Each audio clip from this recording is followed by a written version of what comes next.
Wayne Allyn Root with the great Bill O'Reilly, #1 on every platform, #1 in books, Killing the SS, #1 bestseller, and #1 in our minds and hearts, as well as #1 for 16 straight years on TV as well. The guy is just #1. I'm just going to call you one from now on. You know, the presidents are 43 and 44.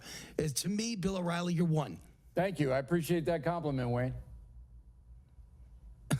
I don't know if you saw today's New York Post. I'm a big New York Post fan, ex-New Yorker, and love to read the Post every day. And Michael Goodwin is in the Post today with a column that's headlined, "Democrats really do love Republicans when they're dead." Yeah. And it's about Bush's funeral, HW. And boy, they are pouring praise on him the way they did on John McCain, and I'm sure the way they will, God forbid, sometime in the future on Bob Dole, who's 95 years old and looked very frail the other day.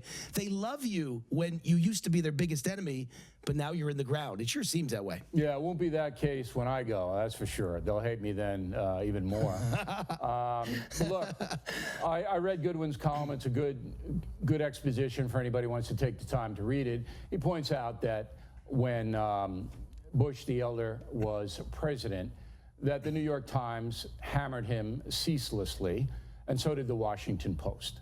The Times was worse than the Post. We didn't have cable news back then. The network news much more cautious. So it was primarily the liberal newspapers which did the damage. Bush noted and wrote me a letter, and I think we mentioned this. It's posted on BillO'Reilly.com. I posted 2 personal letters from Bush the elder to me, and you'll remember, Wayne, that he said, please don't make them public until I pass. And I, of course, kept that promise. Right. They're there on BillO'Reilly.com, and one of them is with press bias. And he goes through it, not only with him, but with his son, Bush the Younger.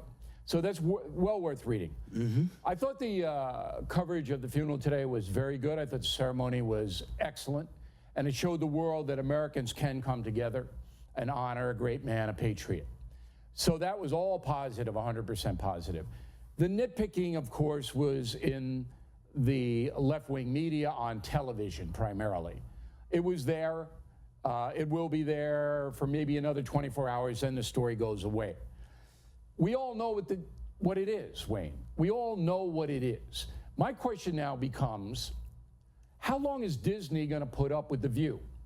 How long is Comcast going to put up with MSNBC and the hatred that both The View and many of the commentators on MSNBC, and that's what it is, rank hatred? How long is this going to go on before corporate says, you know, you need to modify a little bit. We don't mind you're liberal, but hating every single day, no.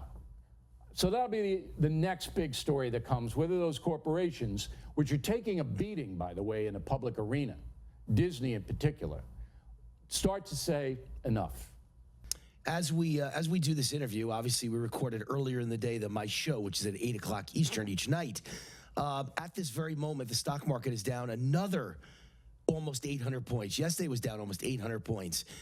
There aren't really a lot of headlines because all the headlines are about Bush's funeral. But it's pretty alarming to see a stock market down 800 points 2 days in a row. How's this going to affect Trump's reelection? Is this a long-term trend, or is this a quick short-term blip? And what do you think's causing it? You know, I'm not an economist. The stock market is very emotional. I don't think President Trump did himself any good by saying I'm a tariff guy earlier in the week. Right. I think the president's words moved the market. If it continues, then there'll be a decline, an economic decline. Now, the presidential campaign is just about to start. Joe Biden announcing he should be president this week. I guess it has started. President Trump needs a strong economy, needs a strong market. That market goes south, and people start to get laid off, and people start to lose their investments.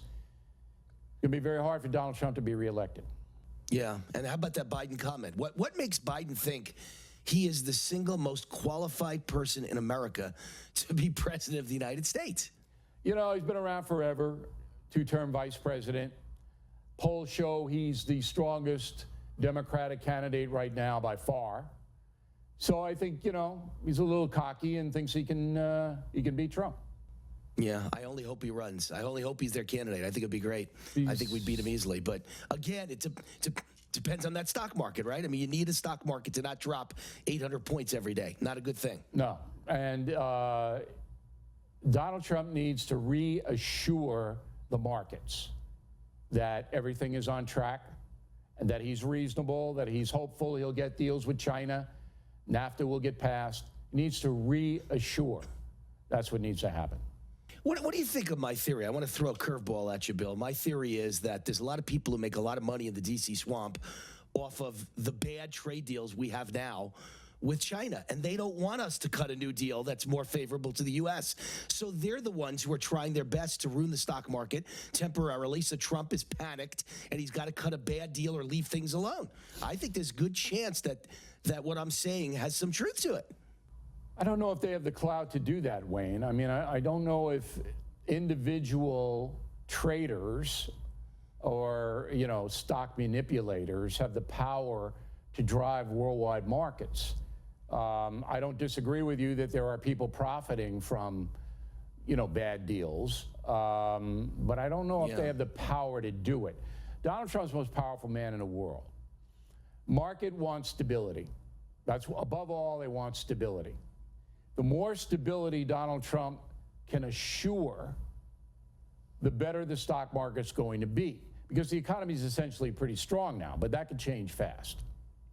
All right, good answers. Always like your wisdom. I like you to weigh in on these things so I can hear it from the master. Number one, 16 years in a row on cable news. I always defer to the great Bill O'Reilly. Hey, thanks for coming on the show, Bill. Sure, Wayne. Two quick things before I bail on you. If you want to see the letters that Bush the Elder wrote to me, they're posted on BillO'Reilly.com. I know we talked about it before, but a lot of people going in to read those letters. And killing the SS, thank you very much for mentioning it. Number two next to Michelle, but that's all right. We were number one for a long time, and makes a great gift. Thanks, Wayne. Sounds great to me, and I'll tell all my viewers tonight, I had quite a few emails yesterday asking, will I be getting those letters and posting them on my website or on Newsmax site, and then I will tell them all to go to BillO'Reilly.com. Well, you can post them too if you want. People are very curious about those letters. If you want to post them, you post them. Just photograph them and post them. But I think people would be very interested to see those two letters.